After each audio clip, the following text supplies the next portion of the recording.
A lot of posts online, especially on the Facebook feed for Winnebago, about people talking about this front panel. And so when I was doing this, there was a few things I learned. I figured I'd make a video, kind of help everybody out. So for those of you who have not had a bracket fall off yet, it is going to happen. So we're going to talk about a way to prevent losing your brackets.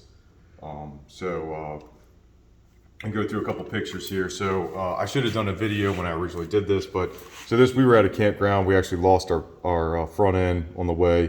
Luckily, it just happened to be the side here that has the bar for holding it up. So when we got to the campground, this front piece holds the whole front panel on, and the bracket was hanging on by this tiny little plastic clip over here. So, luckily we didn't lose our bracket. We were at the campground and I took everything off and I stored it in a bay until we got home and could do the repair. So a few things about the repair of this. All right, so let's see here. Hit pause. All right, so any of those who know, this is what the inside looks like. So the reason that this happens is because when Winnebago puts these brackets on, they don't sand the paint down. So the bonding adhesive cannot connect to the paint. So over time, it ended up vibrating loose as you go down the road. All right, so one of the first things that you want to do when you get it all off is you need to sand a smooth surface back down. So the bonding adhesive is connected to the fiberglass just fine. So all we need to do is get somewhat of a smooth surface and some channels dug into the bonding that's already there so that we can have something for the new bond to attach to. So I just happen to have one of these. I used an 80 grit sandpaper. If you don't have this, it's okay. If you've got a little palm sander, it'll work the same. Don't use a belt sander, it'll get out of control. If you don't have anything like that, you can use just some regular sandpaper. So the little guys that are left on here, where the holes were, if you put a pair of pliers on there and just kind of wiggle them, they'll all pop right off.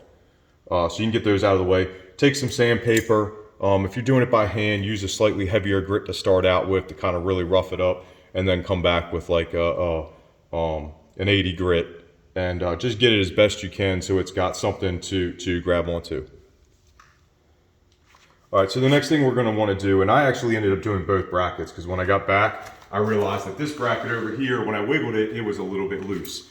So I figured might as well do all this at once. So I went ahead and popped that guy off. He came off very easily. So it was only a matter of time before that one fell.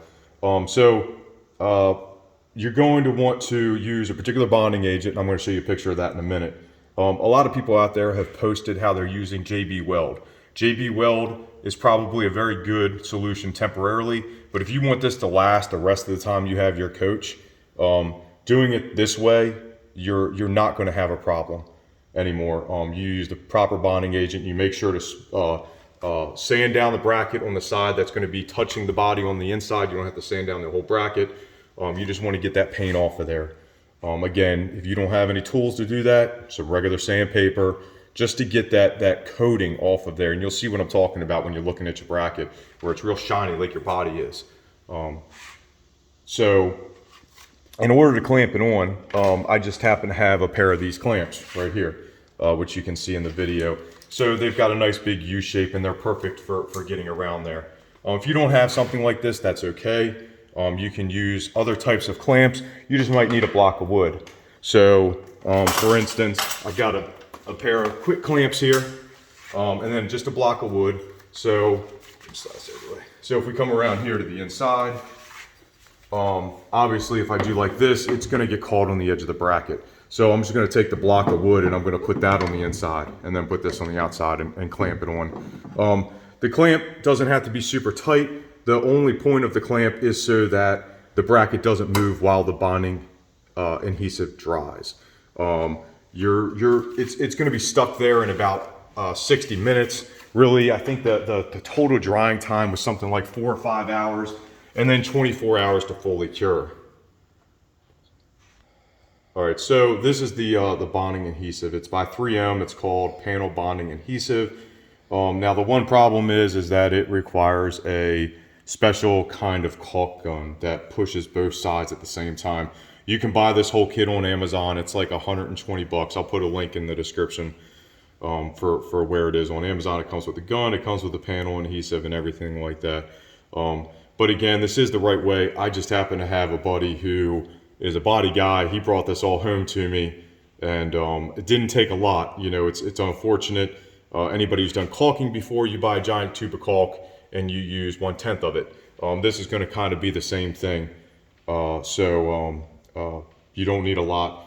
So set this down. So we've got our brackets off. We've got everything sanded down. You've sanded down your bracket. One of the things that I realized after the fact, so when I put my bracket in, before I sanded anything, I put my bracket in, and you've got your holes for where the bonding agent originally from the factory came through. So you can line your bracket back up.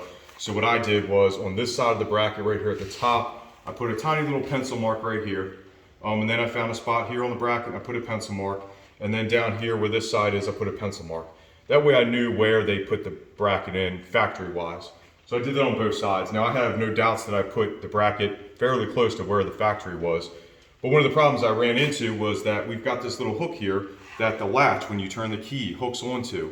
Well, if your bracket is just slightly off, it can just be past there. So what I recommend you do is, while your panel is up and in position, this is just chalk, okay, so it'll wipe right off. So if you come over from the center of your key here, we're gonna make just a little bit of a mark there. Just something like that, right? It's gonna wipe right off when we're done. But that way, when we come down, we can see where the center of our lock is, okay? So now, when we turn our key,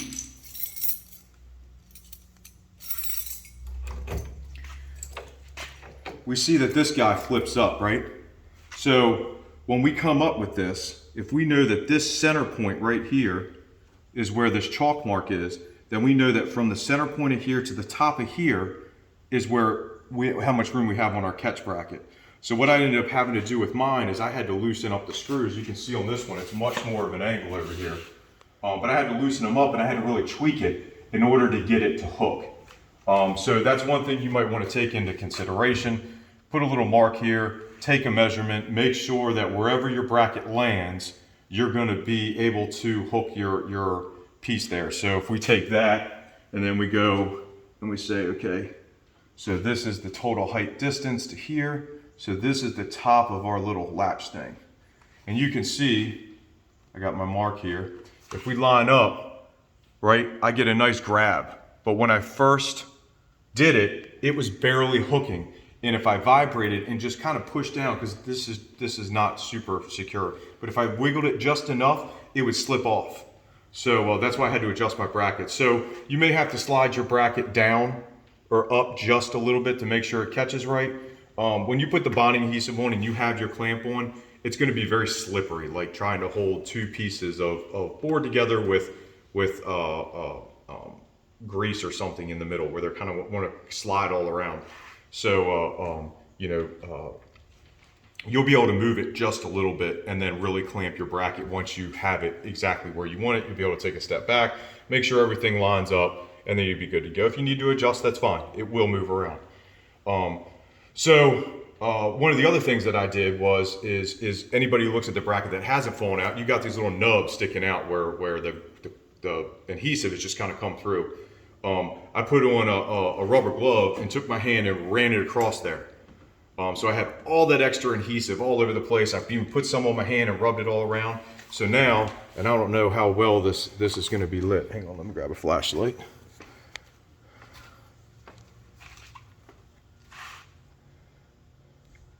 All right, let's see if we can see this here. So, sorry for the dizziness. So if we look at the bracket on the inside, you might be able to see here that I've just kind of got it all smeared around. And so I was hoping that maybe that would add just a little bit of extra of bonding as we go. Once that all dried, I was good to go. I adjusted. The next thing I did, and so as I was looking at people posting online how to fix this and whatnot, there was somebody else who posted about putting on these brackets. So I believe the person's name was Chuck Sheehan. But so I thought it was a great idea. Mine was already fixed, but I thought to myself, you know what? I went to Home Depot and bought a 4-foot piece of, I think this is 3/4 inch wide, aluminum. I wanted aluminum because I wanted something that didn't rust. The only purpose of this piece of metal is that if this ever happened again, I don't lose my bracket. So I've got something here that cost me $4 at Home Depot, and comparatively, I think people were posting that this bracket can cost up to $100 or $200, something like that. So again, this is just prevention to keep from losing the bracket. So right down, you know, I just put it in the vise, gave it a little bit of a twist. Was very simple. Put 2 screws down here. Now I recommend that you do not use self-tappers. I recommend that you use nylon nuts. Okay, these are nylon nuts. If you don't know what a nylon nut is, just go to Home Depot and tell them you need the nylon nuts. But basically it has a nylon gasket on the back side of it. So when the threads go through, vibration and everything like that, it won't back out of the hole. So the same thing on these guys down here. These are nylon nuts.